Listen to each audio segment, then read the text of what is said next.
students, welcome back to my class. Today we are going to learn about resistance and resistivity. In the previous video, we already learned about what are resistors. Did you remember that?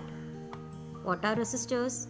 Resistors are conductors used to include a particular resistance in a circuit. So for studying more about resistors, here you can see an arrangement of circuit. And among the conductors fixed on the wooden plank, Pa is iron, Pb is aluminium, Pc, Pd and Pe are nickel. They are of same length. Pe is of double length. The thickness of Pd is double that of the others. So here we have to touch the free end J at A, B, C, D and E, and we have to know that what is the difference in ammeter reading. When we touch the free end J at A, B, C, D and E, the intensity of light from bulb changes. That means the ammeter reading also changes when different conductors of the same length and thickness were included. When the area of cross section, that means the thickness of the conductor Pd increases, ammeter reading also increases. When the length of same conductor increases, that is Pe, ammeter reading decreases, that is current through the wire decreases. Here the potential difference applied is same in all cases. According to Ohm's law, V by I must be a constant, that is R. R is the resistance. From the above inference, we can say that when the length or thickness of the conductor changes, the ammeter reading also changes. That means the current flowing through it also changes. The reason for the change in the ammeter reading is the variation of resistance of the conductors included in the circuit.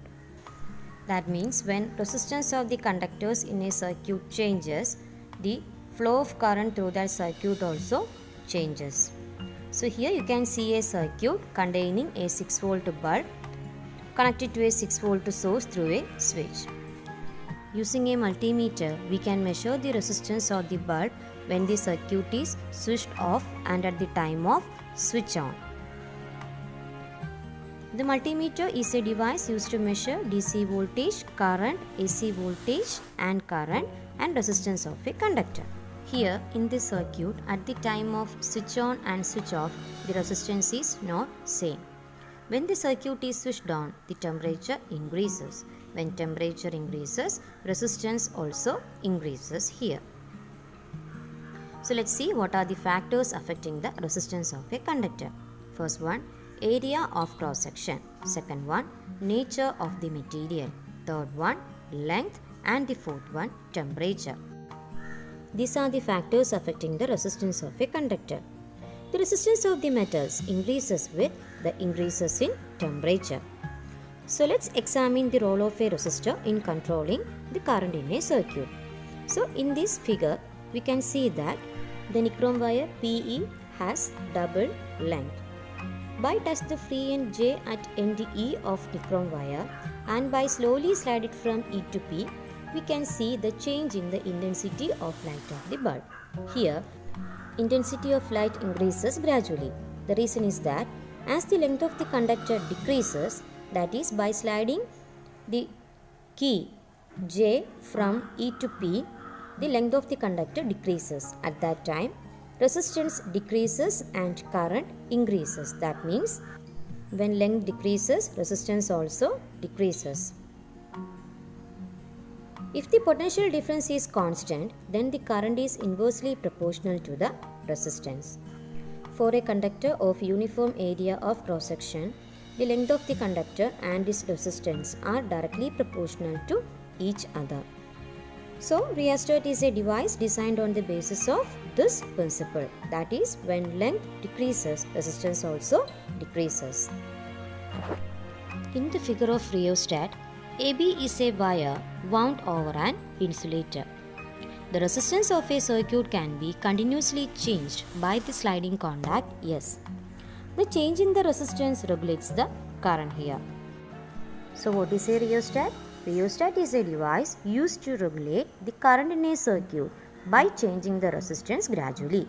And we can change the resistance by changing the sliding contact S continuously. Next, some points related with resistance. The resistance of a conductor increases with the increase in the length of a conductor. That is, R is directly proportional to L. The resistance of a conductor decreases with increase in the area of cross section. That is, R is inversely proportional to 1 by A. That is, R is directly proportional to L by A. That is, length divided by area of cross section. For removing proportionality sign, we have to add a constant. So, the relation changes to R equals a constant into L by A. R equals rho into 1 by A. Here, rho is the constant. Therefore, rho equals Ra by L. And this rho is the resistivity of the material with which the conductor is made of. Here you can see a question, and by solving this question, we will get the relation between the resistance and resistivity. The length of a conductor of resistance R ohm is 1 meter and its area of cross section is 1 meter square. Calculate the resistivity of the material with which the conductor is made of. Here, length L equals 1 meter and area of cross section A equals 1 meter square. And we have the equation for finding resistivity, that is rho equals Ra by L. And by giving the values in this equation, we will get the answer as rho equals R. That is, resistivity equals resistance. So what is resistivity? Resistivity of a substance is the resistance of the conductor of unit length and unit area of cross section. The resistivity of a substance is a constant at fixed temperature, but it will be different for different materials. And the unit of resistivity equals ohm meter. So students, that's about the chapter. Study the contents very well. Thank you for watching. See you in the next video.